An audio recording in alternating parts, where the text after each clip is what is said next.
Okay, welcome to Bhakti Sangha Chapa conference call. Today we are very fortunate to have Her Grace Preethi Vilasini Mataji to enlighten us on Sri Caitanya Caritamra.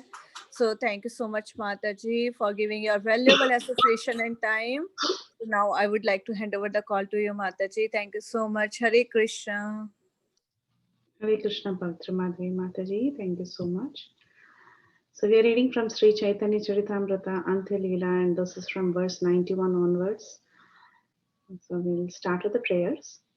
Jaya Jaya Sri Caitanya Jaya Nityananda Jaya Dvaita Chandra Jaya Gaura Bhakta Vrinda Jaya Jaya Sri Caitanya Jaya Nityananda Jaya Dvaita Chandra Jaya Gaura Bhakta Vrinda Jaya Jaya Sri Caitanya Jaya Nityananda Jaya Dvaita Chandra Jaya Gaura Bhakta Vrinda Om Ajnanatimirandhasya Jnananjanashalakaya Chakshurunmilitam Yena Tasmai Shri Gurave Namaha Mukam Karoti Vachalam Pangum Langayate Girim Yatkrapatamaham Vande Shri Gurum Deenatarinam Nama Om Vishnu Padaya Krishna Presthaya Bhutale Shri Mate Radhanath Swami Nitinamane Nama Om Vishnu Padaya Krishna Presthaya Bhutale Shri Mate Bhaktivedanta Swami Nitinamane Namaste Saraswate Deve Gauravani Pracharini Nirvisesha Shunyavadi Paschayate Deshtarine Jai Shri Krishna Chaitanya Prabhu Nityananda Shri Advaita Gadadhara Shri Vasadi Gaura Bhakta Vrinda Hare Krishna Krishna Krishna Hare Hare Hare Rama Rama Rama Hare Hare. My humble obeisances to all the devotees on the call. Vancha kalpatarubhyascha kripa sindhubhya vacha patitanam pavanebhyo vaishnavebhyo namo namaha. All glories to Srila Krishnadas Kaviraj Goswami, the author of Sri Caitanya Caritamrita. So we are in Antya Lila, and as we have been discussing in the past few days and past few weeks, Antya Lila is rich with beautiful pastimes, and every pastime has a very important lesson that we learn from. These characters in Chaitanya Charitamrita, they are here to teach us through their example. So it's a very, very richly decorated section of the Chaitanya Charitamrita Antya Lila, very intense also. So in our previous session, what did we see? We have been seeing in the previous portion of Antya Lila how Lord Chaitanya interacted with different devotees like Haridas Thakur, Sanatana Goswami, Ramananda Rai, and others. And also in our previous few classes, we have been seeing how Pradyumna Mishra was sent to Ramananda Rai by the mercy of Lord Chaitanya to go and observe Ramananda Rai and learn from him what real devotional services and how a devotee conducts himself, what a real devotee is all about. So now the next section of the Antya Lila it talks about a particular incident where a Bengali poet came to present his poetry in front of Lord Chaitanya. So that is what we are going to see in this portion of this today's class. So Swarup Damodar was a constant associate of Lord Chaitanya, and Swarup Damodar was very much the filter of Lord Chaitanya, meaning if anyone had to present anything in front of Lord Chaitanya, they had to pass through Swarup Damodar Goswami, who was always an associate of Lord Chaitanya, especially during the Antya Lila pastimes. So in this particular section of the Antya Lila, we are going to see how Swarup Damodar, who was a constant companion of Lord Chaitanya, corrects the poet who comes to present something in front of Lord Mahaprabhu. And this particular section is a very, very important lesson specifically for all speakers and all listeners. How to present Krishna conscious philosophy and Harikatha, and how to choose wisely what you want, what you have to hear, what you have to take, and what you have to reject. So this is what actually this section deals with a beautiful story. Just by observing the different characters in the story, one can understand how one should conduct himself or herself while speaking or while listening. or while writing something, okay, in relation to Krishna. So that is what this is about. So we will start from verse 91. बंगदेशी एक विप्र प्रभुरचरीते नाटक करि ज्ञान ऐला प्रभु cashew नैते. A Brahmana from Bengal wrote a drama about the characteristics of Lord Chaitanya Mahaprabhu and came with his manuscript to induce the Lord to hear it. भगवान आचार्य सने तारा परिचया तांड्रे मिले तांड्रे घरे Karila alaya. The Brahmana was acquainted with Bhagavan Acharya, one of the devotees of Sri Chaitanya Mahaprabhu. Therefore, after meeting him at Jagannathapuri, the Brahmana made his residence at Bhagavan Acharya's home. So we have already been introduced to this character Bhagavana Acharya, who he was and what was his role in the pastimes of Lord Chaitanya Mahaprabhu. So Bhagavan Acharya, especially, we see that he was a very learned Brahmana. He was a confidential associate of Mahaprabhu and he was serving Mahaprabhu like a friend. He was living with Mahaprabhu in Puri. And he also had some very interesting dealings with Swarup Damodar. So far we are seeing that the scene is actually Swarup Damodar correcting a poet. Now we have read in these verses that the poet has come to stay with Bhagavan Acharya. Okay, this particular poet has come all the way from Bengal to stay with Bhagavan Acharya, and he is going to present this poetry. So what do we know about Bhagavan Acharya? Bhagavan Acharya is a very nice Brahmana, very well educated, and he's a close associate of Chaitanya Mahaprabhu, and he deals with both Chaitanya Mahaprabhu as well as with Swarup Damodar in a very friendly way, in a mood of friendship. So they were close friends. And he also had this complete mood of surrender, this Bhagavan Acharya. And occasionally he would call the Lord to come and eat in his residence. And he would make very nice, beautiful vegetable preparations and he would offer it to the Lord and he would please the Lord. So it was the same Bhagavan Acharya who sent Chota Haridas to go and beg for that very nice, fragrant rice. And later we saw what happened with Chota Haridas. So the one who instructed Chota Haridas to go and beg for rice was the same Bhagavan Acharya. And the other incident we read about Bhagavan Acharya in the Antya Lila is that he had a brother by the name Gopal, and Gopal came to present his learnings of the Sharirika Bhashya of Shripad Shankaracharya. And he goes and he wants to present his learnings because he has finished his education in Kashi. And then he goes in front of Mahaprabhu and this Gopal, he tries to present whatever he's learned. Out of etiquette, Chaitanya Mahaprabhu, he just smiles and he's very polite with Gopal. But then Swarup Damodar knows very well that Chaitanya Mahaprabhu is not at all pleased because this is Sharirika Bhashya and this is all impersonal Mayavad talk. So Swarup Damodar, knowing the heart of Sri Chaitanya Mahaprabhu, he kind of called for Bhagavan Acharya and he chastised him. Now we should remember this pastime because only if we remember this particular conversation between Swarup Damodar and Bhagavan Acharya, we can actually understand further what is happening in today's pastime. Okay, so what happened between Bhagavan Acharya and Swarup Damodar when Gopal had come and spoken about the Sharirika Bhashya? So at that time, this Bhagavan Acharya was called upon by Swarup Damodar, and Swarup Damodar told him, "You have lost your intelligence in the association of Gopal, your brother, because you're now so eager to hear the Mayavad philosophy. When a Vaishnava listens to the Shariraka Bhashya, the Mayavad commentary on the Vedanta Sutra, he gives up the attitude that the Lord is the master and the living entity is the servant. Instead, he considers himself to be the supreme Lord. The Mayavad philosophy is so dangerous that even a highly elevated devotee who has accepted Krishna as his life and soul changes his attitude if he studies it."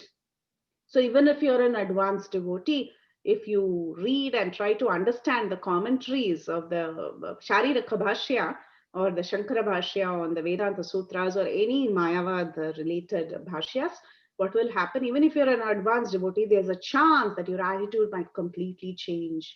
So that's why in Chaitanya Mahaprabhu, he would often alert everybody. Mayavada Bhashya Sunile is Sharvanash. So therefore, we see this is a verse from Chaitanya Charitamrita, Antya Lila, chapter 2, 94 to 96. This is what Swarup Damodar, he tells Bhagavan Acharya, he mildly chastises him, saying that whatever you're doing is not correct. So at that time, what did Bhagavan Acharya say? Bhagavan Acharya said, actually, all the devotees are very much fixed on the lotus feet of Krishna. For them, Krishna is their heart and soul. So listening to the Shariraka Bhashya will not have any negative effect on them. So this is what Bhagavan Acharya told. So at that time, Swarup Damodar, he said, um, when we hear the Mayavad philosophy, not only do we hear that the Brahman is the only spiritual reality and the universal of Maya is false, but we gain no spiritual understanding. When a devotee hears that the Supreme Lord is a manifestation of ignorance and the living entity is only imaginary, that breaks his heart and soul. So this is Chaitanya Charitamrita Antya Lila, chapter 2, verses 98 to 99. We have seen this last time already, but we are brushing it up so that we can understand the mood of Swarup Damodar and Bhagavan Acharya. So look at the reply of Bhagavan Acharya. Bhagavan Acharya said it's okay because if a devotee is completely fixed, he's not going to be disturbed by a Shariraka Bhashya. And then Swarup Damodar told him, oh, okay, you're talking about not being disturbed, but there is something more to it. It breaks a true devotee's heart. If a devotee is really, really Krishna conscious, and if he considers Krishna as everything, his life and soul, how would it be for him to hear that Krishna's form is the Supreme Lord's manifestation in this universe is out of the mode of ignorance? No, that is nonsense. How can a devotee hear that? And how will a devotee feel when he hears that this Brahman, the soul who's a part and parcel of Krishna, is just imaginary? So imagine, this is what Swarup Damodar was trying to tell Bhagavan Acharya, look beyond just the external thing. There is so much to this Shariraka Bhashya, it can affect anyone very seriously. We saw actually in the Brihad Bhagavatamrita also in the study of how Gopakumar, this Brahmana from Mathura, when he was traveling at that time, he did have a dream of Uma Devi and Lord Shiva. That time, what did Lord Shiva and Uma Devi warn him when he was taking association in Kashi? They told him, Mukti is like a tigress. Don't get too attached to this philosophy of impersonalism, this impersonal liberation. It's like a tigress, it will devour you. That is what they said, because it is a dangerous philosophy, so don't give your ear to it. Yeah. Then at that time, when Swarup Damodar explained like this, Bhagavan Acharya, he felt a little ashamed and he also felt a little afraid of whatever had happened. And he sent away his brother Gopal back to Bengal. So I hope you remember this particular pastime. So in this pastime specifically, we see the mood of Swarup Damodar Goswami and the mood of Bhagavan Acharya. Swarup Damodar Goswami was a perfect filter of Mahaprabhu, while Bhagavan Acharya was somewhat very innocent. He was like an innocent cowherd boy, though he was a very well-learned Brahmana and he was also an expert logician. Still, he was very liberal. He was liberal in terms of hearing and encouraging. Okay, so that was his nature. Nothing wrong, but that's what everyone is. Each one has a different character. But why these characters become so important and what we learn from these characters, that is what we are going to see now. Okay, now, at this time, a Bengali Brahmana, he comes to visit Jagannath Puri and he's written something. He's heard about Lord Chaitanya Mahaprabhu and he's written some beautiful poetry about Lord Chaitanya Mahaprabhu. According to his conception, he's thinking it's a very beautiful poetry. And he came and he stayed in Bhagavan Acharya's house and he wanted Bhagavan Acharya to hear that poetic drama. Okay. So when Bhagavan Acharya said, oh, you have come, okay, you have written something on Mahaprabhu, I'm extremely happy to hear that. Then he called the other Vaishnavas around and a group of Vaishnavas, they all joined Bhagavan Acharya and they were all an audience for this Bengali poet who had come, and they were praising his drama, the way he had described Sriman Mahaprabhu. They were praising him like anything wonderful, wonderful. So nicely you have composed this drama. Definitely Chaitanya Mahaprabhu should hear this. He will be extremely happy. However, customarily, if anyone composed a song or a verse or any sort of literary composition or a poem about Sri Chaitanya Mahaprabhu or about Krishna, which Chaitanya Mahaprabhu had to hear, they had to first bring it to Swarup Damodar to be heard. This was the review protocol. Okay, this was the review protocol in Puri. If anything had to reach Chaitanya Mahaprabhu, it had to be filtered properly, corrected, edited, everything should be in perfect place before it goes to Chaitanya Mahaprabhu. Otherwise, Chaitanya Mahaprabhu would be really, really disturbed to hear all this. So, why was so much strictness enforced? So that is where we see verse number 97 of Chaitanya Caritamrita, chapter 5, Antya Lila.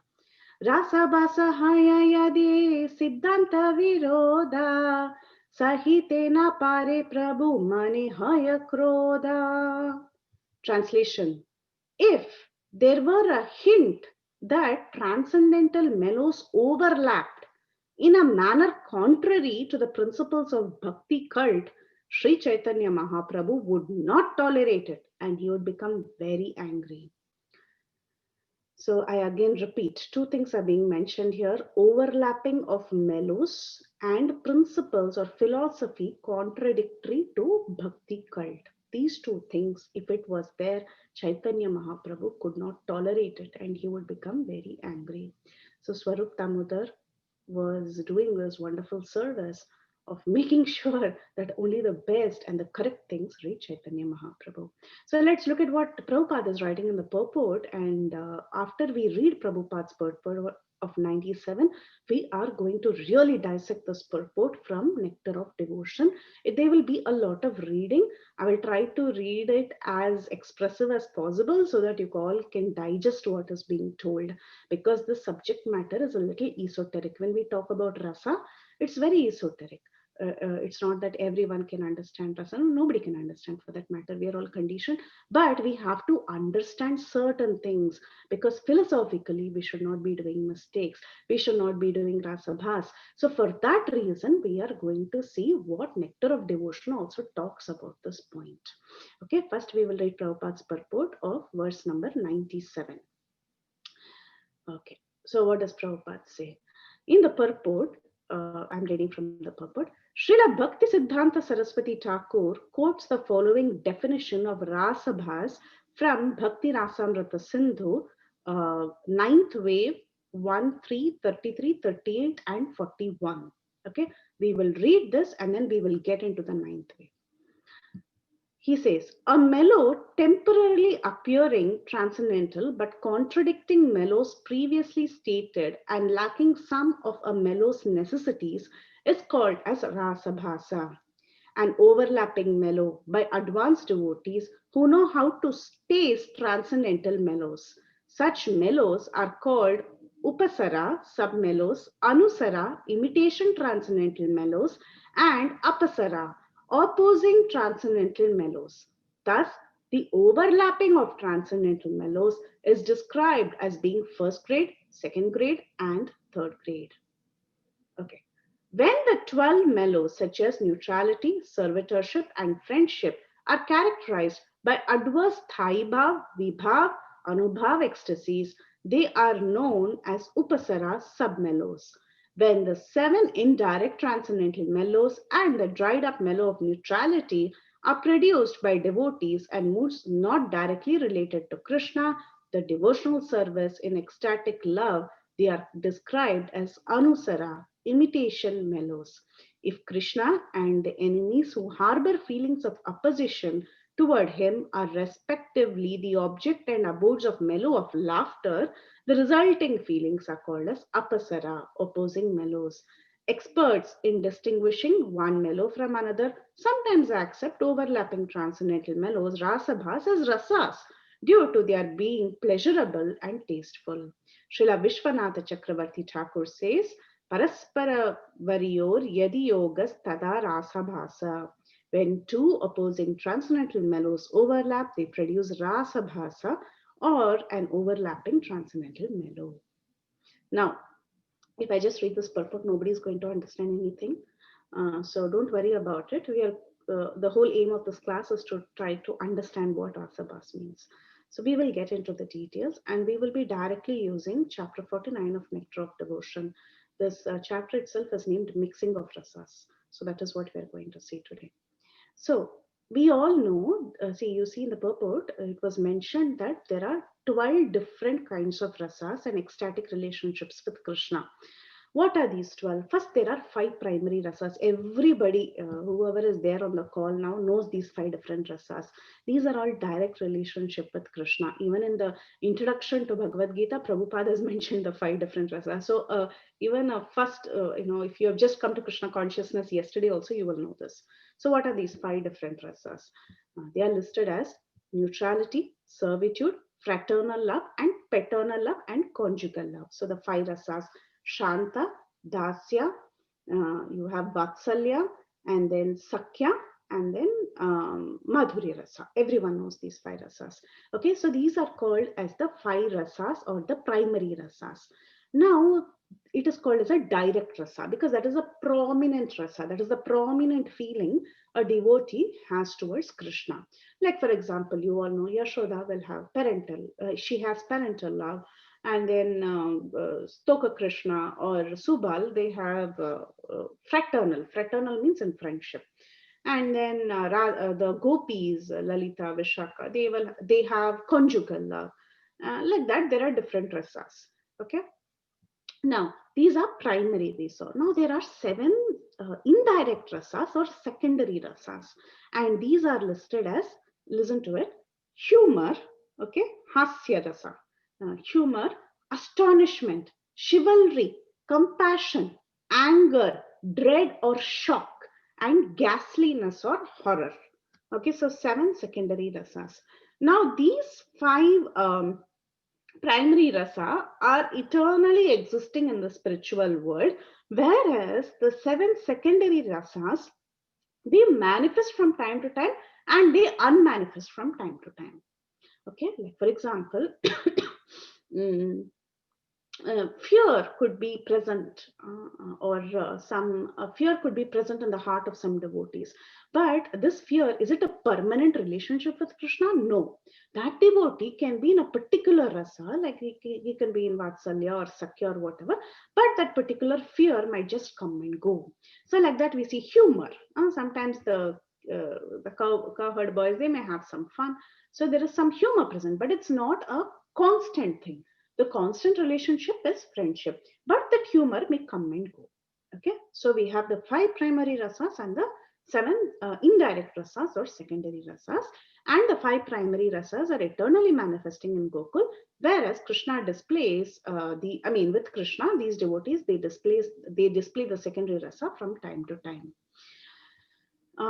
Now, so there could be several mixture of these loving relationships, and sometimes certain mixture. So you have five primary and seven secondary, and these can all mix up.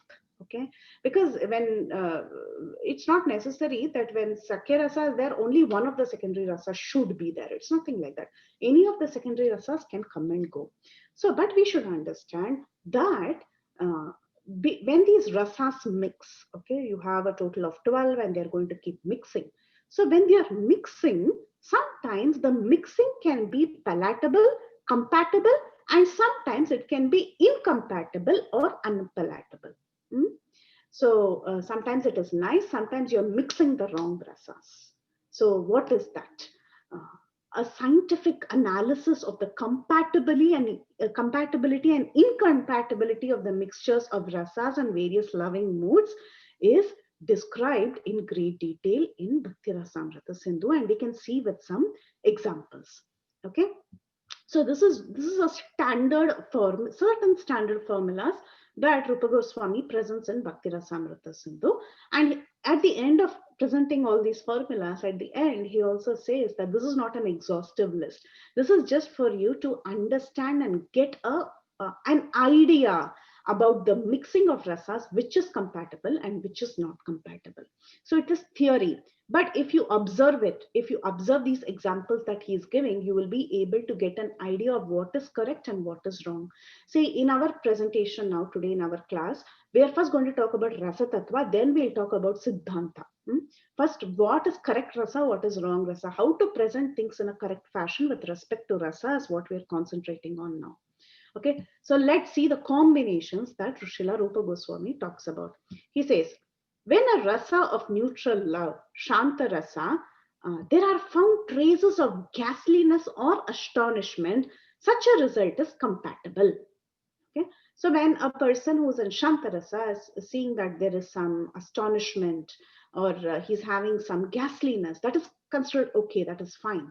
But with this neutral love, if there are manifestation of conjugal love or chivalry, anger, dread, etc., the result is incompatible. Now, supposing the four Kumaras, just imagine if they suddenly manifesting, if they start suddenly manifesting conjugal love, will it be nice? It will not be nice. It's crazy, right? If you go and say the Kumara smelled the tulasi leaf and the feet of Krishna, and you can say they were astonished. That is nice. That is nice. You cannot say, oh, they manifested loving feelings. No, it's not. It's different. The rasa itself is different. So in that rasa, this is not permissible. So that is what Rupa Goswami is saying now. Now we'll see some more examples of what he says. Next, he says, when the ecstasy of serving humor, there are manifestations of dread, neutral love, or chivalry, such as Dharmavira and Danavira, the result is incompatible. The ecstasy of devotional service and chivalry and anger are directly produced by Krishna himself. So this is another analysis with respect to serving humor. Okay. Next, when the ecstasy of fraternal love, a mixture of conjugal love, laughter, or chivalry is highly compatible. With the same fraternal love, a mixture of dread or parental love is not compatible. Although there are gulfs of differences between them, with the ecstasy of parental affection, a mixture of laughter, compassion, or dread is compatible. With the ecstasy of parental love, a mixture of conjugal love, chivalry, or anger is incompatible. This is quite obvious, right? You have parental love. How can you have conjugal love? If a person is looking at Krishna with a parental feeling, how can they suddenly manifest Madhuri Rasa? It will not happen. Then, with the ecstasy of devotion in conjugal love, a mixture of laughter or fraternity is compatible. According to certain expert opinions, in the ecstasy of conjugal love, the feelings of chivalry known as Yuddhavira and Dharmavira are the only compatible additions.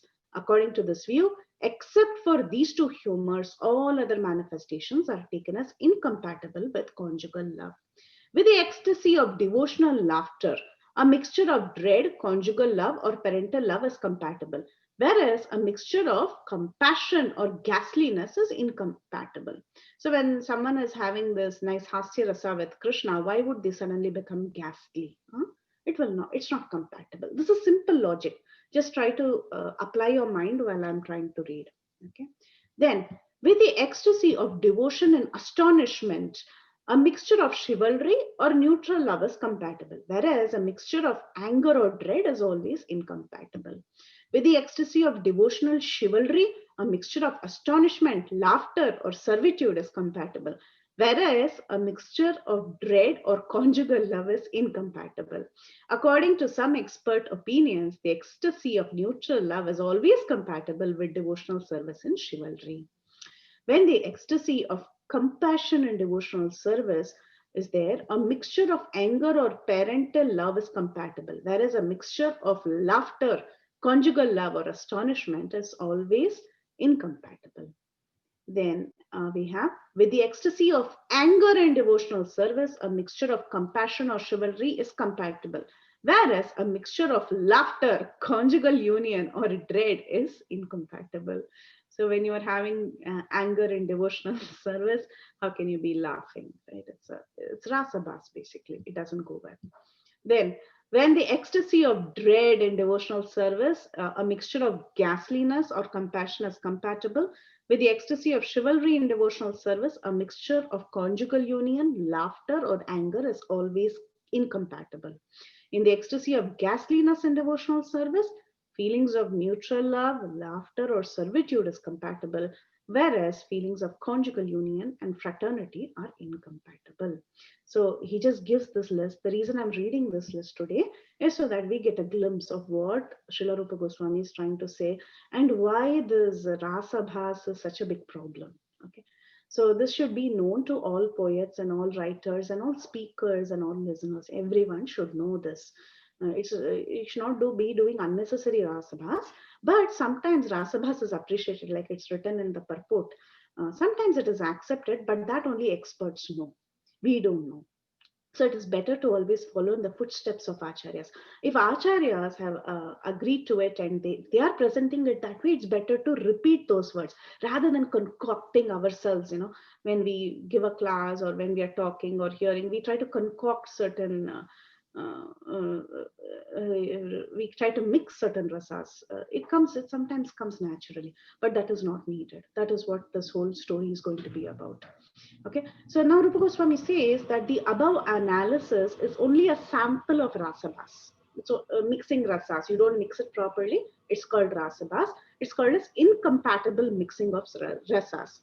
Now, the transcendental science of rasabhas can actually, if you get into details of rasabhas and understanding rasatattva, you will understand all these compatible and incompatible relationships.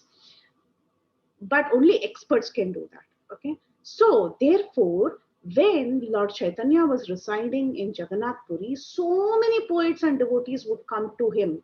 There were many cases. This is just one case that we are trying to analyze today. There were many cases where so many people would come to him, and the regulation, the very strict regulation that was there, was that if Chaitanya Mahaprabhu had to hear something, any sort of poetry, first Swarup Damodar would examine these writings very scrutinizingly. He would like really tear it apart, like really scrutinizingly observe it.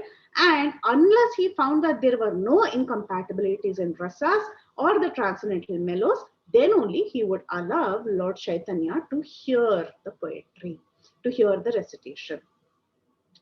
So this sometimes the study, Rupa Goswami himself says that the study of compatibility and incompatibility, it becomes very extensive and involved, and it's very complicated also. It's extremely complicated, and he gives this example. He says that when two friends, they are meeting after a long time, one friend is meeting the other.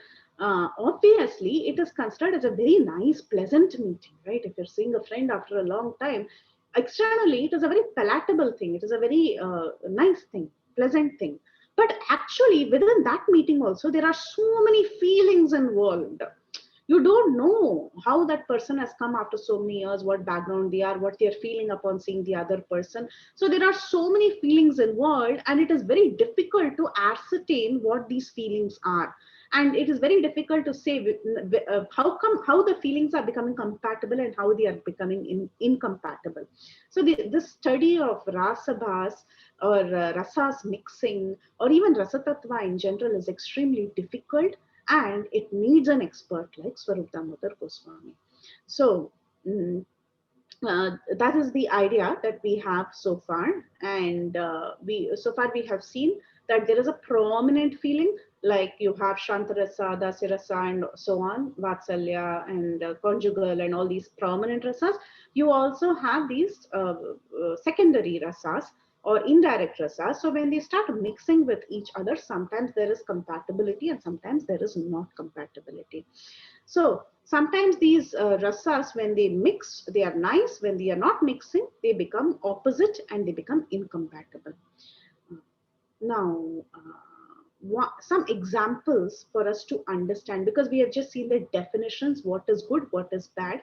Now, Rupa Goswami also gives certain examples of certain situations where the rasa is getting compatible and where it is not getting compatible. So we are going to look into these examples before we analyze what this poet has told us. Okay, so let's look at some examples that Rupa Goswami has given and how he has analyzed it. For example, This is a statement made by an impersonalist who was lamenting. There was an impersonalist and he was lamenting aloud. He was thinking about his misfortune and he was telling something. What was he telling? He said, I have been attacked simply to the impersonal Brahman feature and I have passed my days uselessly in practicing trance. I have not given, carefully listen, he says, I have not given any proper attention to Sri Krishna, who's the source of the impersonal Brahman and who's the reservoir of all transcendental pleasures. Okay. When you hear this statement, generally, you or me, we hear the statement, what fault do we find in this? We don't find anything much because straightforward, this person is saying, I've been an impersonalist for so many years. I was attached to the impersonal Brahman feature. I passed all these years uselessly and I've not given any proper attention to Krishna. Still now it is nice. Now he says, who is the source of the impersonal Brahman and who is the reservoir of all transcendental pleasures. So what is the fault in the statement? So Rupa Goswami analyzes and says, in the statement, there are traces of neutrality and conjugal love and the resulting humor is incompatible. Okay, so this is how complicated Rasatattva is. So let's go on further. Some more examples for us to understand. Then, one more example. Sometimes it is found in places like Vrindavan that a person with a slight devotional attitude of neutral love for Krishna may immediately or artificially try to attain to the platform of conjugal love. This is very common, Prakrita Sahajas. Because of the incompatibility of neutrality and conjugal love, such a person is found to fall down from the standard practices of devotional service. We all know about Prakriti Sahajas. If you try, you're on the platform of neutrality, but like out externally, if you start acting like as if you're in the mood of conjugal love and you start doing crazy things, then there is a problem. You're going to fall down from the platform of devotional service. Some more examples.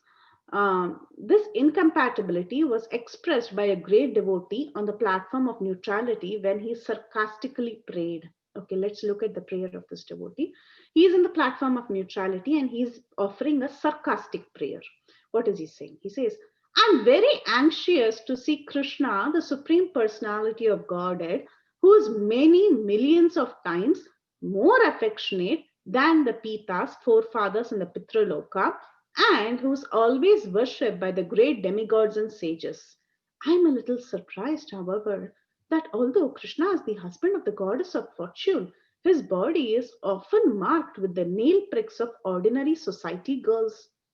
So, here is an example of incompatibility because of the mixture of neutrality and very high conjugal love. So you see, neutrality is there. Why? Because he's talking about how Krishna is the supreme personality of Godhead and he's greater than the people in the Pitraloka and the demigods and the sages. And then suddenly you start talking about some very high conjugal relationships of Krishna. So this is incompatible. The combination of the lines are not correct. A lusty woman in Kailash once told Krishna, my dear Krishna, may you have a long life. Okay, she's blessing Krishna. She said, may you have a long life. And then after saying that, what she does, she embraces Krishna. This is an example of incompatibility resulting from a mixture of parental love and conjugal love. When she is blessing Krishna, it is parental love. Okay, out of her love for Krishna, she is blessing Krishna, telling, like how we tell baby, Ayushman Bhava, have a nice life, like that. And then she's going and embracing him with love, with lusty desires. So then there is an incompatibility. So this is wrong. So the idea about this analysis is that there could be various reciprocations with Krishna. It can be of different types and different kinds of ecstatic love can awaken. But if the result is pure, then it is nice. But then if there are incompatibility and contradictory feelings, then it is not nice to listen. One more example. An ordinary female devotee, she asked Krishna, my dear boy, I know that my body is just a composite. Look at this. This is very important because this example will make us really understand what the poet has written. Okay. So look at this example. It says, my dear boy, I know that my body is just a composition of flesh and body and can never be enjoyable by you. But still, I have been so attracted by your beauty that I wish that you accept me as your conjugal lover. So in this statement, it appears that it's okay, but still there is incompatibility. What is the incompatibility? There is a mixture of ghastliness. There is a mixture of ghastliness, because what is she talking? She's talking about composition of blood, flesh and blood, and how it is never to be enjoyable by you. And then she inserts conjugal love there. So in devotional service, that doesn't work. Then like this, there are so many contradictory feelings. Now the same thing can be done in a different way. We saw this example of this lady who's talking about her body being so abominable and ghastliness. She's expressing it like that, and then she's saying, but you embrace me, it's not nice, it's not a good combination. But a similar combination was spoken by Rukmini, but then how was it different? That is also being analyzed in the 10th canto of the Srimad Bhagavatam, in the 60th chapter, in verse 45. Rukmini, she tells, my dear husband, this is a famous verse, many people must be knowing this verse. She said, my dear husband, a woman who has no taste for the transcendental pleasure available from your personal contact must be inclined to accept as her husband somebody who is externally a combination of mustache, beard, body, hairs, fingernails, and some head hair. And within him are muscles, bones, blood, intestinal worms, stools, mucus, bile, and similar things. Actually, such a husband is only a dead body. But due to not being attracted to your transcendental form, a woman will have to accept this combination of stools and urine for her husband. Now, this statement also, this verse in the Bhagavatam, also that is spoken by Rukmini Devi, does talk about the physical body, and it sounds ghastly, it may sound ghastly. But we should understand that the experts in Rasa Tattva, they say it is not. Why? Because it is a perverted mellow in the transcendental realization, and it shows correct discrimination between matter and spirit. She is very correctly talking about matter and spirit. Okay.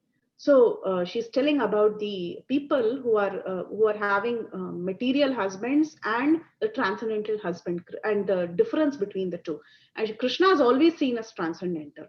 So she's categorized it properly, and she's made a very clear discrimination between what is material and what is spiritual. So therefore, the experts say there is no rasabhas in this. So this understanding rasabhas is very, very difficult, first of all. Only some experts can understand it, and that's why they needed Swarup Damodar Goswami to do this job, and he was doing an excellent job of it. Now, now we have got a glimpse. Maybe we don't know much, but at least we have an idea of what Rupa Goswami says in Bhakti Rasamrita Sindhu about these mixture of rasas. Now let's get back to our story of the poet. So now, Lord Chaitanya Mahaprabhu, he would not hear anything before Swarup Damodar Goswami had heard it first. And this was almost a regulative principle there in Jagannath Puri. It was not just an etiquette, it was a regulative principle. And then Bhagavan Acharya, he knew this protocol very well. Now that he had heard it, all the other Vaishnavas who had assembled to hear this drama had heard it, they all loved it. They really enjoyed it. They went and they told Swarup Damodar Goswami, see, there's a very nice Brahmana who has come, and he's prepared a drama, and the topic of the drama, it's Lord Chaitanya Mahaprabhu, and it's so exceptionally well composed. Okay, this was the standard certificate everyone had given. So they said, exceptionally, very, very good. So therefore, we want Mahaprabhu to hear it. But before that, what has to be done? He says, Adav tumi shuna yadi tomara mana mane pache Mahaprabhu retabe kari manushavane. First you hear it, and if it is acceptable by your mind, I shall request Sri Chaitanya Mahaprabhu to hear it. So he goes to Swarup Damodar. स्वरूप कहे तुम्ही गोपा परम उधार ये से शास्त्र शोनिते इच्छा उपजे तुम्हार. At that time, Swarup Damodar Goswami, he told this Bhagavan Acharya, my dear Bhagavan Acharya, you are a very liberal cowherd boy. You appreciate everyone. You're a very liberate cowherd boy. But sometimes the desire awakens within you to hear any kind of poetry. You don't make much distinctions, you just hear any kind of poetry. Yadva tadva kavira vakyahaya rasa bhas Siddhanta Viruda Sunite Nahaya Ullas.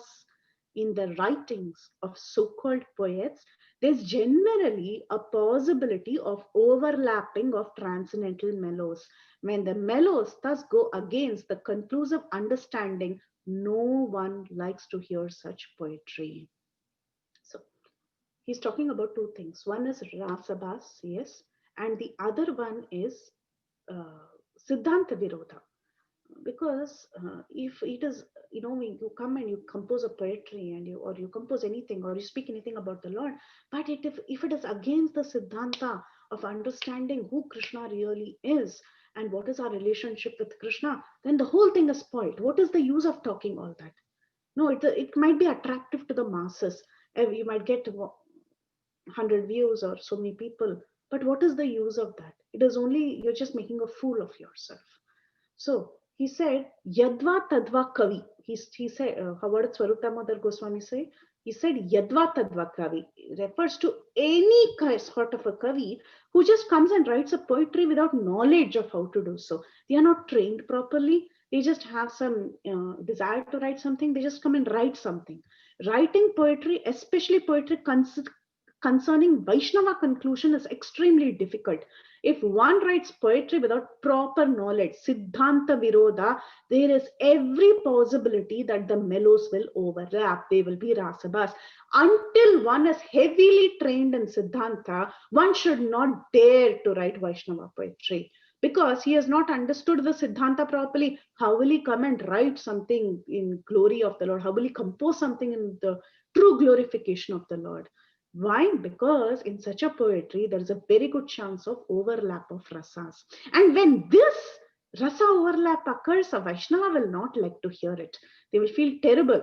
And a so-called poet who has no knowledge of rasa and rasabhas cannot cross the Bhakti Siddhanta Sindhu. Bhakti Siddhanta Sindhu. This is how Swarup Damodar says. He says, so if a person doesn't have knowledge of rasa, and if he's doing rasabhas, how is he going to, and he doesn't understand Siddhanta, how is he going to cross the ocean of Bhakti Siddhanta Sindhu? Bhakti Siddhanta Sindhu. Very nice. So Sindhu is ocean, Siddhanta is the ultimate conclusion, and Bhakti is in terms of devotion. So Bhakti Siddhanta Sindhu. How will he cross that? So it's like, presenting a nice sweet rice preparation. Very, very nice. You have nicely boiled the rice with the you have really cooked the rice nicely, and then you have put lots of milk. You have simmered down that milk.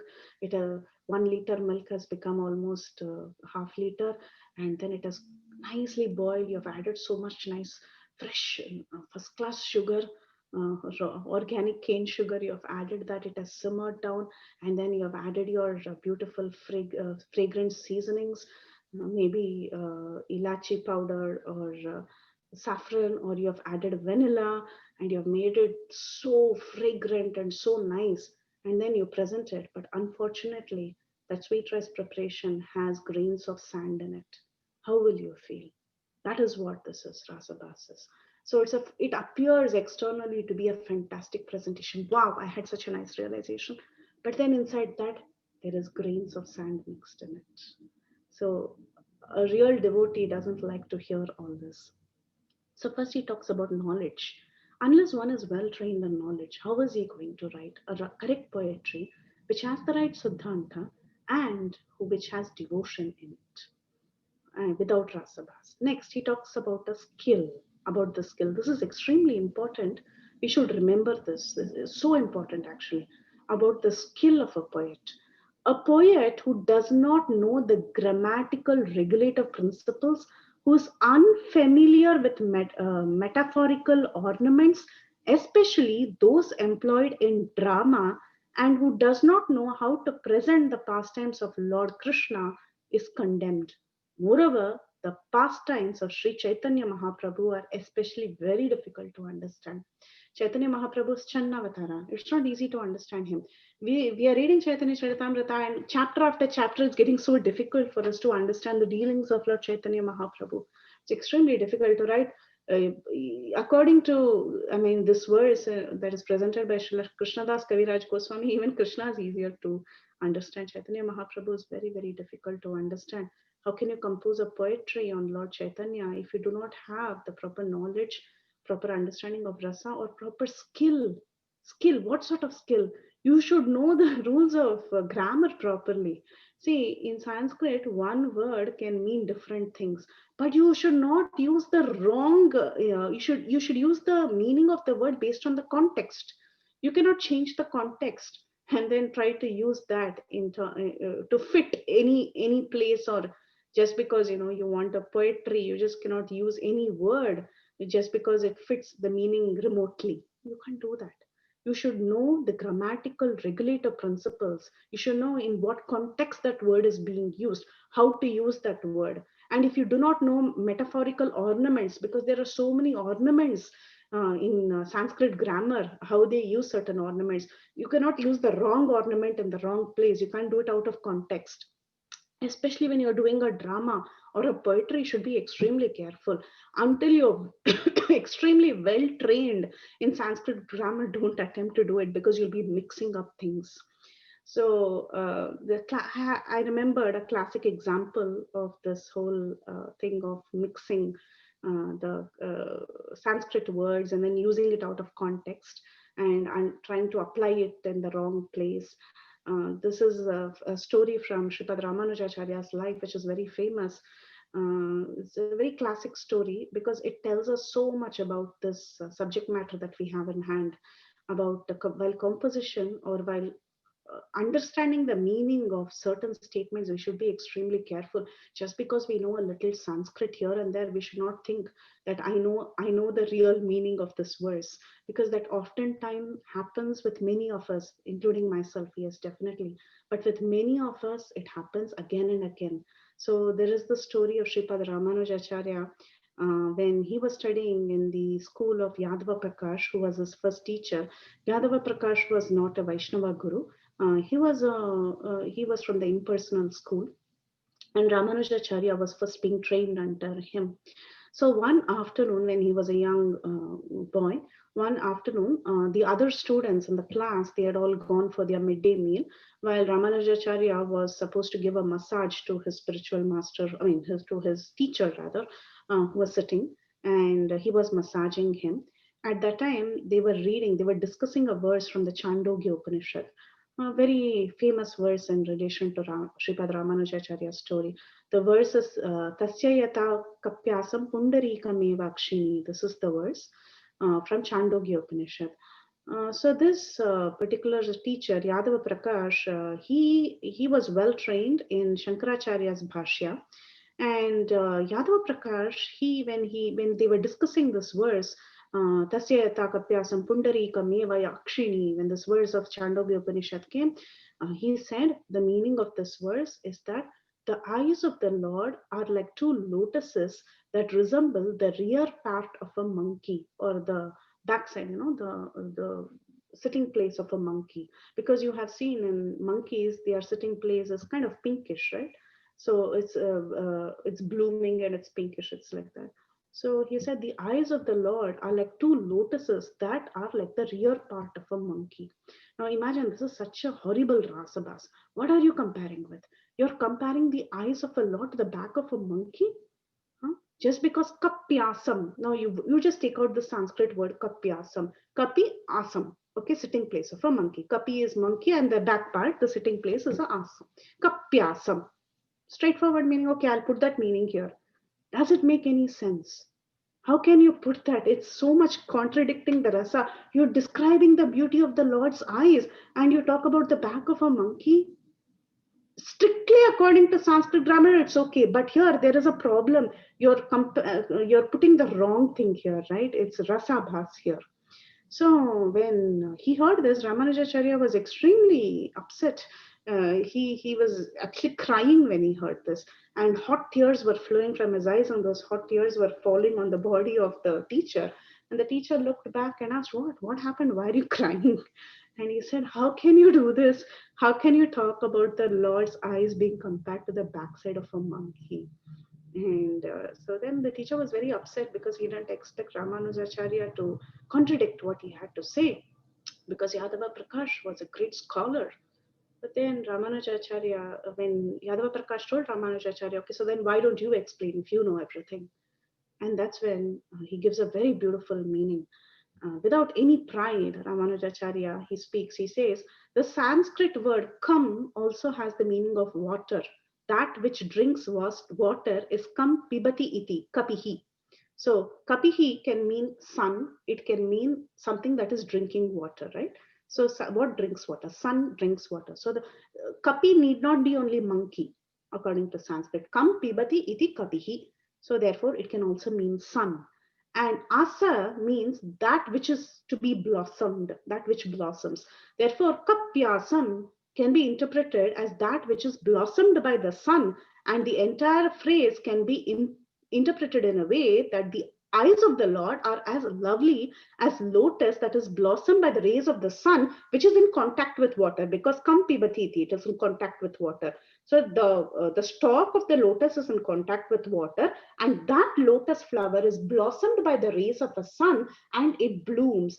The eyes of the Lord is as beautiful as that lotus. That is the meaning of kapyasam. So you need an expert Vaishnava to understand the meaning of it. That is the necessity of understanding grammar properly and how to add the words in the right context. So after explaining this, Swarup Damodar said, who can really write poetry? We see so many faults. Huh? So Swarup Damodar tells him one should have skill, one should have knowledge, one should know the techniques of Rasatattva. And then he says, after knowing, so it's very difficult. It appears like nobody can write. But then Swarup Damodar Goswami tells him, not any poet can write. Some poet here and there, they cannot do this job. Who can write? One who has accepted the lotus feet of Sri Chaitanya Mahaprabhu as his life and soul can describe the pastimes of Lord Krishna and the pastimes of Lord Sri Chaitanya Mahaprabhu. One who has real love and devotion. Such a person who has accepted Lord Chaitanya Mahaprabhu as his life and soul, only such a person can write real poetry. So this is mundane poetry versus a poetry by a devotee. Hearing the poetry of a person who has no transcendental knowledge and who writes about the relationships between man and woman simply causes unhappiness. Whereas hearing the words of a devotee fully absorbed in ecstatic love causes great happiness. Swarup Damodar Goswami says. And Prabhupada writes a very beautiful purport to that. He says, there are Gramya Kavis, a poet or a writer who authors novels and other fiction stories which are only about relationships between man and woman. But there is Vidagda Atmiya Vakya. So this refers to words written by a devotee who fully understands pure devotional service. Such devotees who follow the parampara system are sometimes described as sajatiyasya snigdha, or pleasing to the same class of people. Only the poetry and other writings of such devotees are acceptable with great happiness by devotees. So therefore, who should write devotees? Not any Gramya Kavi, not anybody and everybody can come and write. Until you're completely surrendered to the Lord and you follow in the parampara system, how can you write proper poetry? So if we do not have the skill, if we do not have the knowledge, we don't have any of it. So we can at least be honest about it, and all that we can do is just repeat what our previous acharyas have done, and just repeat the same thing. That's what is recommended. So it is better to repeat. But if we are good, if we really have a desire, there's nothing wrong. No, I'm not saying that, oh, you should only repeat. You should never attempt. You can attempt, there is no problem. But do it in the mood of surrender. Do it in the mood of love and devotion, and be clear about the rules and the regulations and the usage of words. So if we are good at it, we should attempt. We should attempt, and we should understand that if it is approved by other Vaishnavas who are in a similar mood of understanding Krishna or serving Krishna, who are Sajatiya, as it's mentioned here, Sajatiyasya Snigdha. see, they are in a similar class of people who have understood this love and devotion, and when they are receiving the poetry and they are able to appreciate it, then that is fantastic.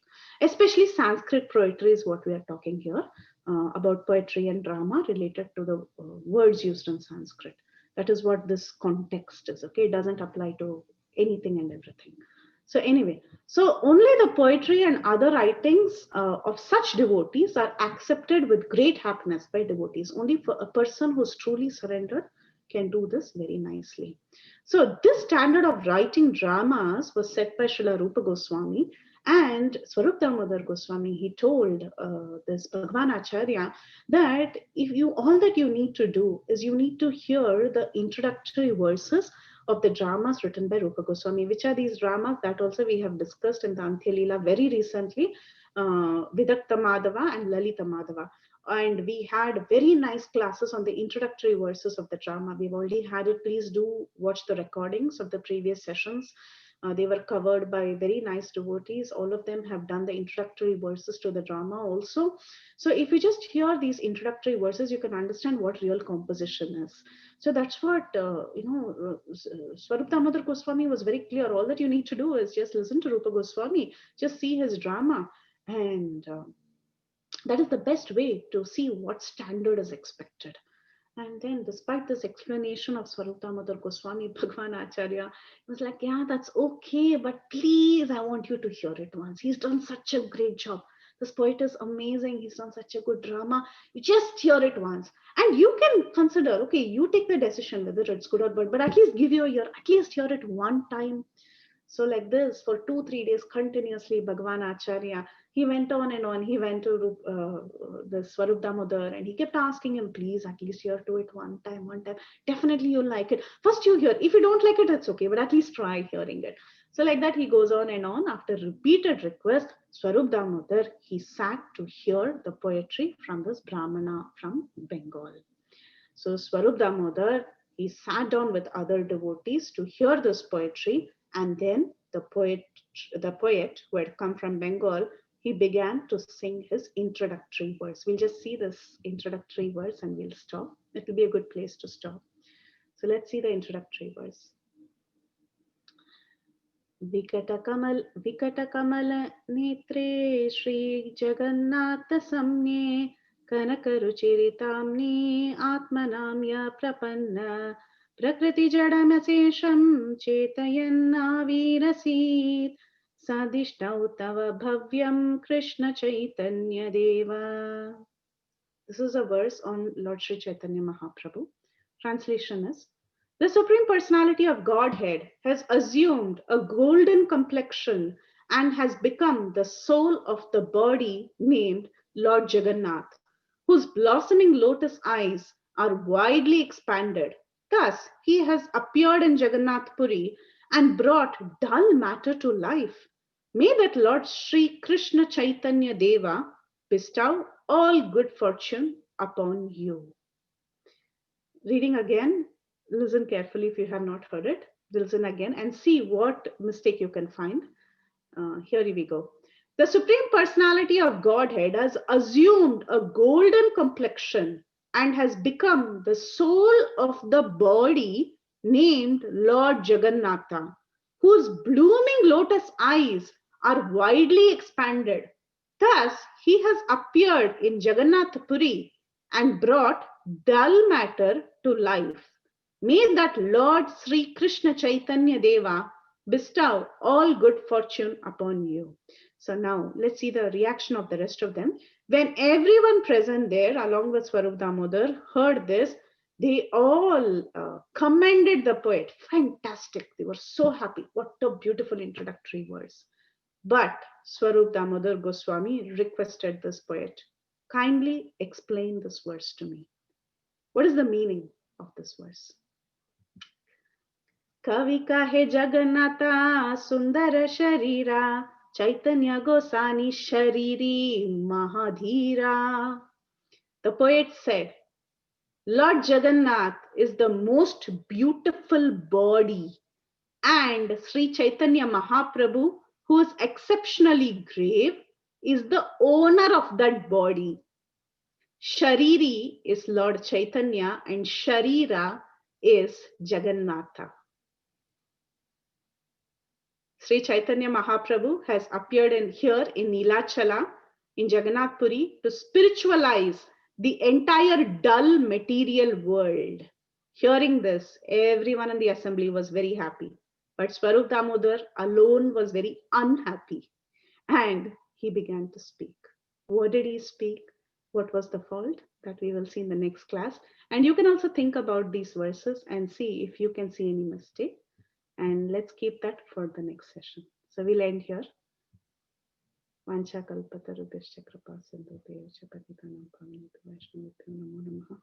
Any comments or realizations? Even if you have questions, I don't know how much I can answer, but if you have any comments or you want to say something, please go ahead. Hare Krishna, Preethi Vilasini Mataji, all glories to Prabhupada. Wow, what a... I was trying to keep track of everything that you were saying. It was mind-boggling to say the least. One thing I was thinking is that we take so lightly, the more you think about the rules and regulations, I guess I want to say, about composing poetry, then we look at the songs of the Vaishnava Acharyas with a different light, right? Because we're just, I mean, they are their divine ecstasies, yes, but they're also obviously keeping all these rules and stuff in mind. So that's one thing. Fantastic, yes, that's so one true. question, yeah, one question I had. Often talk about the ecstasies, but we fail to look at the other side of it, that they are composed so perfectly. Yes, yes. So like I said, when you're listening, and then I think as for myself, I'm thinking that as I read the songs or read the translations, maybe understand even more minutely how specific the words are and what they've picked, and all that thing comes into mind when you're thinking that. So I had one question. When you were going through the different compatible, incompatible sort of things, one, there's a couple of them, but the one that stuck in my mind when you were talking about when there's parental love, then anger can't be mixed in there. Mm-hmm. But what about Damodar Lila? Yeah. Even I was thinking of the same thing. And this is exactly the same thing when I was thinking.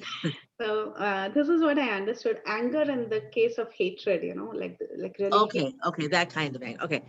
And then also another thought I had was, thinking about Arjuna in the universal form, right? Because he's in Sakyaras, but he had that, when he saw the Vishwarupa, he was he was like, if I remember correctly, wasn't he like so overwhelmed?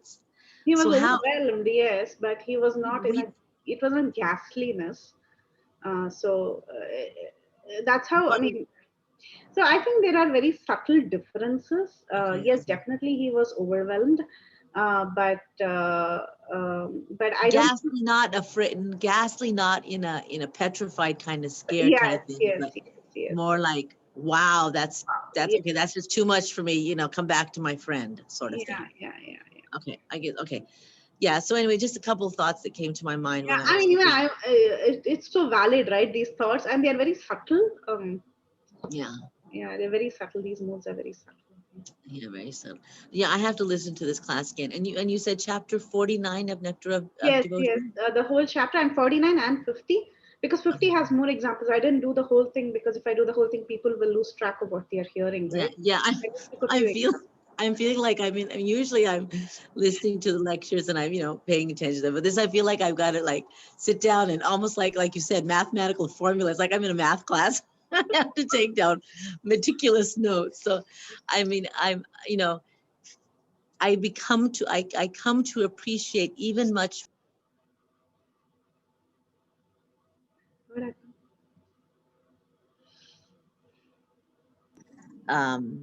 what 80 years, whatever. I'm sorry. I just got a phone call, sorry. But at the age he was, how much like minute knowledge he gave us. I mean, it's not just Krishna, love Krishna and everything. It's like there's so much, as you said, so much siddhanta behind it. Right. So much science behind the devotion. So appreciate that very much. So thank you very much. And Yeah, that's so you true, right? looking, Bhakti Siddhanta, Bhakti yeah, Vedanta. There is so much science on devotion. yeah. And you're looking very refulgent as you were talking about Chaitanya Mahaprabhu. Let me tell you that. Okay, Hare Krishna. I know I'm not, but thank you for that. Thank you for encouraging me. Thank you.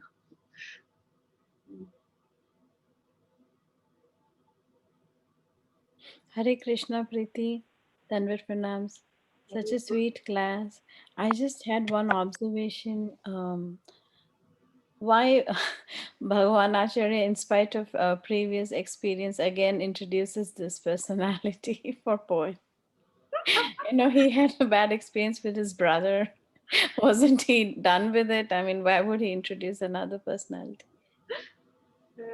Yeah, I think that's the nature of a Maybe his job is to do that. yeah. Sometimes it's just your innate nature, and you can't get over it.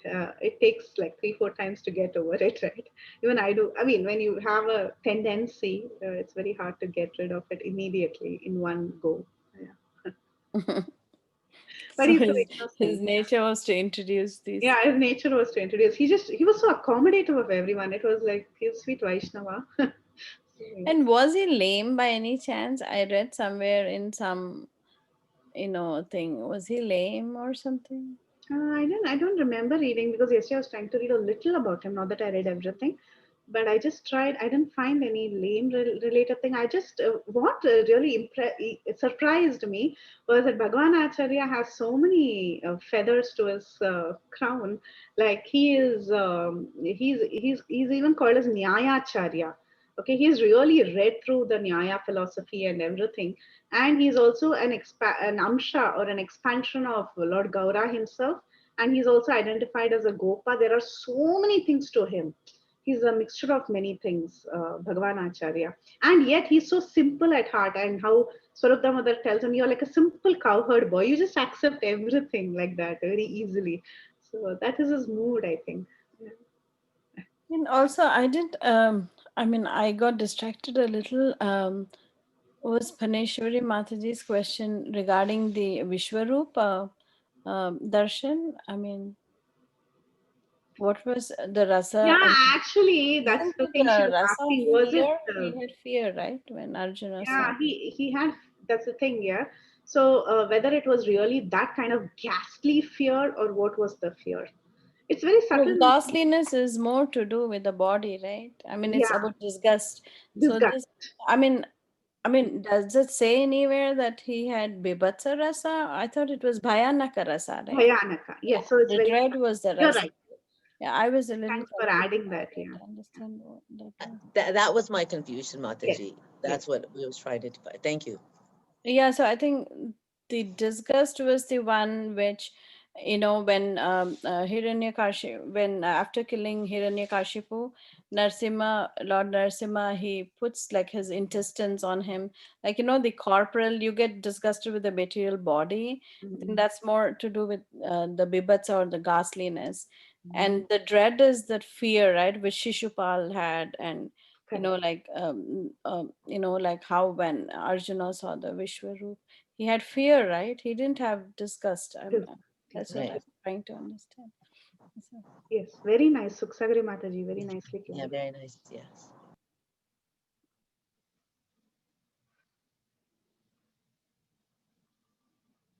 yeah, but it's kind of bewildering how the anger does not go with the Vatsalya, right? Hmm.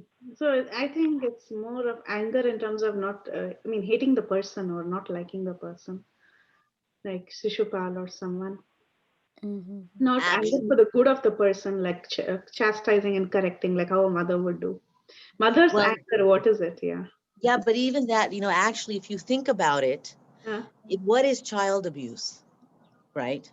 So that is, so there is, I'm saying in a material sense, not in a, so there, that anger is, yeah, it is incompatible if you think about it, right? Yes, yes. Because if your anger gets over you, you may think you're doing it for the good of the child, Good. but you are so consumed by anger that you're not, your brain's not thinking properly. So that you can, see, and as you were explaining so nicely, the anger that Yashodama felt was not this kind of overwhelming, monstrous anger that doesn't let your brain think. It's like, I need to discipline my child. And, if she like that's, I just suddenly, as Mataji was explaining about Gasly, suddenly dawned on me why that can be incompatible. What type of anger is incompatible with parental?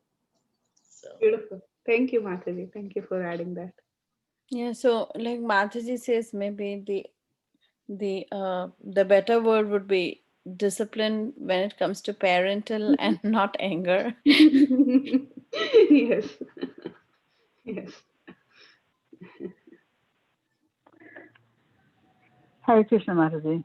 Hare- Yeah, I have a question, but I also want to piggyback on this parental anger business. The way I distinguish, that hostile anger versus, the more disciplinary kind of anger is that, when it's like out of anger, out of like a hatred, that kind of anger is born really out of a desire for sense gratification. So you become angry with somebody, even if it's your own child, Correct. because they have interfered with your sense gratification. And that's why indulgence in such anger is a hatred. Correct. It's not love. When anger is out of love, it's out of concern for the welfare of the child. It's not out of frustration about your own happiness. So for me, there's a very distinct difference. Even though externally they may look similar, but the mood is like the difference between iron and gold. Okay. The mood of hateful anger is motivated by selfishness, a desire for one's own, welfare, and the mood behind, parental anger, real parental anger is one of love, concern for the child. So a big difference. Anyway, so my question was, I too had gotten a bit distracted at one point in your lecture when you were talking again about compatibility versus incompatibility.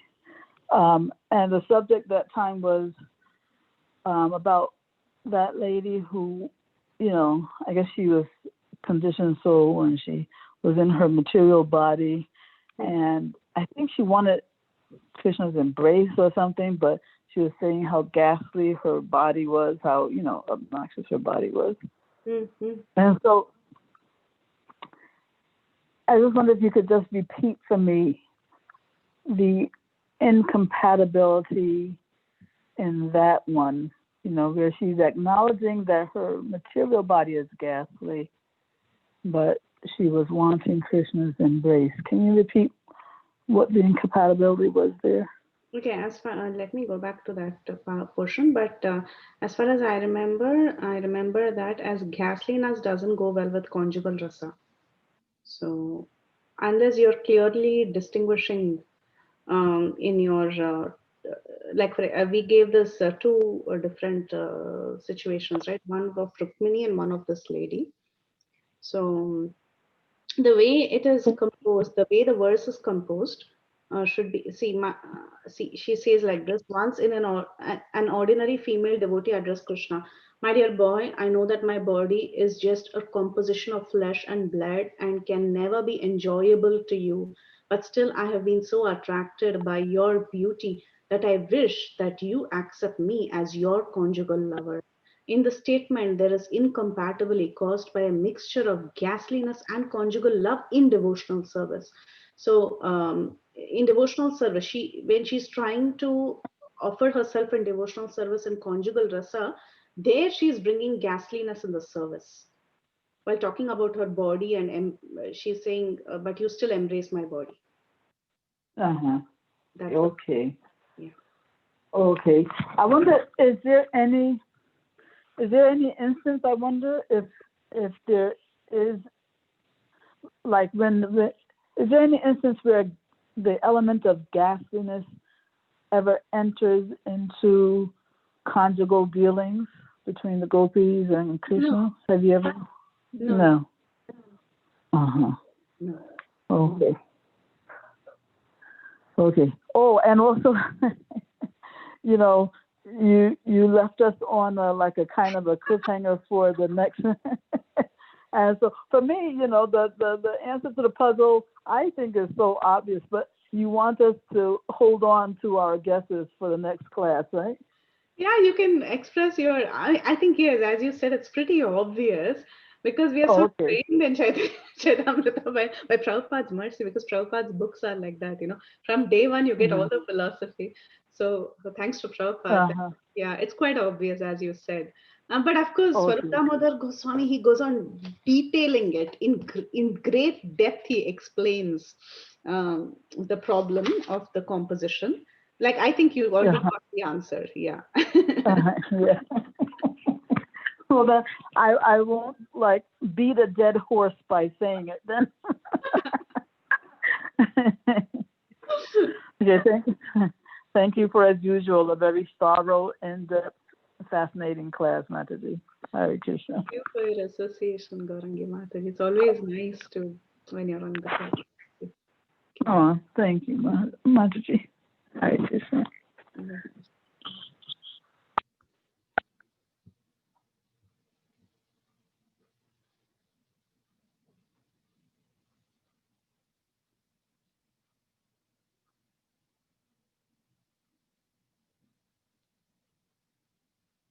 Yeah, okay. So if there are no other questions or comments or realizations, shall we end the call? Hare Krishna, Mataji. Hare Krishna, Prabhu. Well, to understand all this, I think some reading is also required. But Devarshi Narad Muni, just simply by serving the Sadhu Santa and taking the remnant of the prasadam, he delivered by the mercy of the Krishna, and he got the Narad Muni form. So, like, all these rasas are important, but chanting and dancing and feasting is the most important Definitely. to me. That includes all the rasa in it. Whether you are in this rasa or that rasa, we don't know. This is so, you must have given the nice class, but this is like not much interest to me, as I have not read more in thoroughly, deeply. So that's why I don't understand sometimes. And the sweetness in English language of this rasa explaining goes down. And it should be in in our own language. If you hear, then it would be very much creating more rasa in it. Definitely, So, definitely. yeah. So even you might have said very well, nice, or have done the excellent pravachan today. But to me, it's not creating rasa today myself, hearing all these rasas. Totally, Prabhu. I understand. Totally. Yes. Ultimately, our philosophy is not composing poems. So we are fine. Right. But hearing, I don't develop anything inside myself. I don't know I'm lacking or what, but you might have given a nice lecture, but I did not create any rasas today. Okay, Prabhu. But thank you for your association on the call so regularly. I'm in Chicago also. I'm Skokie. Skokie. Okay, nice. I have you in a Naperville Center, right? No, Prabhu, I am in the main center only. But I moved recently, Prabhu. So maybe we have not met much, but I moved quite recently. Oh, recently, that's why and this is the COVID, so I haven't seen you Yes, in it for yes. more Actually, since COVID, I've been more regular to the temple after COVID. after COVID. Yeah. Uh, Yeah, you should. They should recognize you as a giving out lecture in Sunday Feast program also for our Sunday program. Yeah, no problem. I will mention to Gajendra Moksha and Hemangi Mata also. I don't know, Prabhu. I think we have already fantastic speakers in Chicago Temple. Such nice, exalted devotees. I mean, they should give a chance to all the devotees, since they may not know you or they may know you also. I don't know, but I seen you like first time or so. So very nice that someone is from Chicago is giving this kind of nice lecture about the rasas. Very nice, Mataji. Thank you for your blessings, Prabhuji. Thank you for your association. Hare Krishna. Hare Krishna.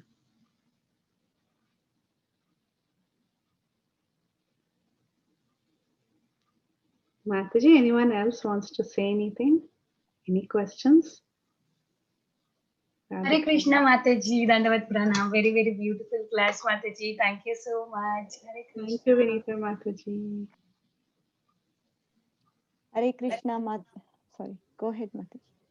हरे कृष्ण प्रीति विलासिनी गोपी कोटि कोटि दंडवत प्रणाम श्रील प्रभुपाद श्रील गुरुदेव की जय Koti Koti. Maharaj Maharaj Gurudev Vani सीधाम Vrindavan Dham Vani I am not able to attend your full class, but as usual given such a nice nectar and you such a nice nectar from Sri Caitanya Caritamra Hari Hari Gauranga. Thank you. I will hear the recording class, Mataji. Hare Krishna. Thank you, Viranda Gopika Mataji. So nice to hear your voice. Thank you. Yeah, Radhika, you wanted to say? Yes, yes, ma'am. Hare, can I go ahead, Mataji? Okay. Hare Krishna, Mataji, Dandavat Pranams, all glories to Shri Guru and Gauranga. I think it was a beautiful, I think, previously we were talking about so many different things, and now it's entirely a new pastime to relish. And so much to learn in terms of how rasabas can actually disturb someone. And here Chaitanya Mahaprabhu is so conscious about his consciousness not getting polluted.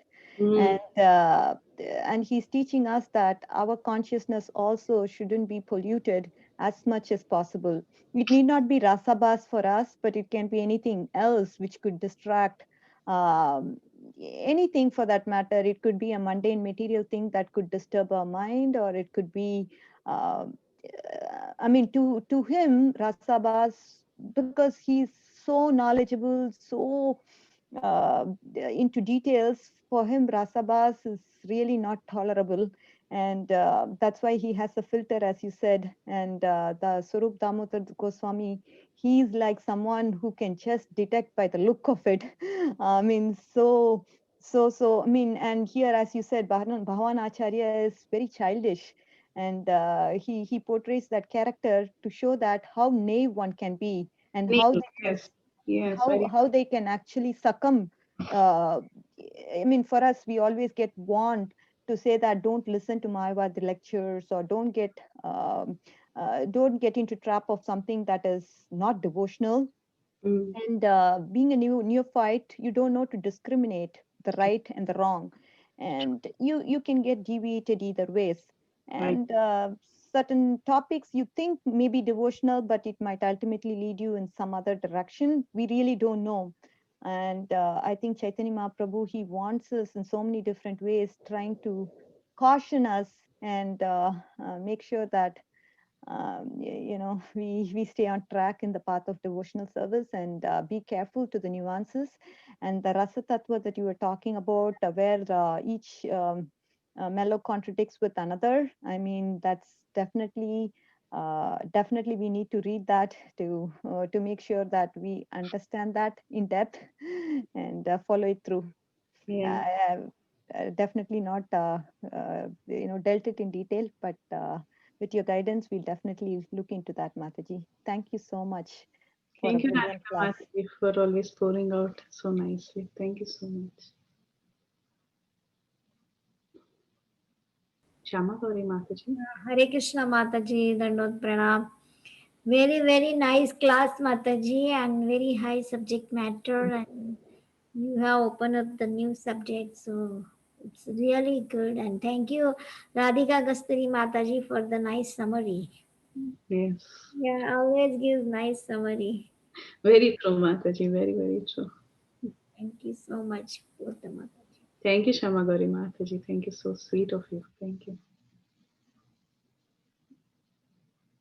Okay, Mataji. So then if everyone is good. So Vrunda? Yeah, Vrunda, go ahead. Very nice class, Mataji. Thank you so much. I also couldn't concentrate completely on the class in the beginning, but I'm going to listen to it again because I feel this is something I have to concentrate and hear. It's very heavy, Mataji. Yes. So I'm going to do it again. And about the two verses you mentioned in the end. Mhm. Yeah, when we hear the translation, it's easily we can make out the things which are different. It's all Prabhupada's mercy, as you said. From day one, philosophy is clear, like you said. Even a dumb person can make out. What is the problem? Yeah, everyone can make up. So true. Yeah, that is the mercy of Prabhupada. Oh my God, what we have got such a great thing so easily, right? By Prabhupada's mercy. Yes, true, Mataji. Yeah, it's all his mercy. Thank you for all your efforts always, Mataji. Hare Krishna. Thank you, Mataji. Thank you for adding. I agree with Runda. Preethi Vilasini, today class is little hard for me. Maybe me not qualified to understand, or my reading is very less, Mataji. But yes, I will hear second time, and I will take some rasa from that today's Sisi Chaitanya Charanamrita class, and pray for me that I will understand all the preachers. Sometimes it's difficult, Mataji. For me today only this rasa is little hard to digest, Mataji. Pray for me that I can understand whatever you are explaining us. Hari Hari Gauranga. Oh, Mataji, we don't have to understand everything. If you just get the essence, that is enough. You know the essence. That's all is important, Mataji. All this is a part of our study, so we are doing it. That's all. We are not going to go and write all these poetry, or we are not pundits, we are not scholars. It's not going to happen. So you already have the essence, Mataji. The Shankaracharya said to their devotees, their disciples, that do not go to the Vyakrana or Rasas, or just Bhaj Govindam, Bhaj Govindam, Bhaj Govindam Mudamate. Yes. You are wasting time in your Vyakran, so don't do all those things. Simply Bhaj Govindam. Correct. You will create the rasa all you needed for yourself. God will take you to that rasa that you are belongs to, that Vachalya rasa, Prema rasa, Sakhya rasa, or any rasa. You don't have to see that which rasa I am creating, but you will feel that you are in this rasa now because the mercy of the God. Correct. Correct, Prabhu. Very true. Very, very true. Hare Krishna. Hare Krishna. Dhanavad Pranam Mataji, Hari Bol. Thank you. Mataji, I have a question. So we can have deities with different rasas also in that altar. Like it's okay. We have not uncovered our rasa still, right? We are always in the mood of in Aishwarya only. We are worshipping the deities. So we are not doing. We have not uncovered, or we don't know about that. We continue to worship. That is all at a much higher stage. So because I have Rukmini Vittal from the beginning in my home. So I have also heard this is actually different rasa. But I welcome Gaurnitai also. So it's like I have all of them now. So yeah. Yeah, so even Prabhupada says the deities are worshipped in Aishwarya mode. They are seen as Lakshmi Narayana in the temple, even Radha Krishna. We don't do conjugal worship to the, Raganuga Bhakti directly, right? You just don't go and think this is Radha Krishna and start behaving like a Manjari or a Gopi. We do proper Rachana Paddhati. We follow Narada Pancharatra. Yes, right. Yeah. Thank you for clarifying. That's Thanks. cool. Hare Thank you, Krishna. Mataji and Prabhuji. If everyone is okay, shall we end the call? Okay. Vancha kalpatarubhyascha kripa sindhubhyeva cha patitanam pavanebhyo vaishnavebhyo namo namaha.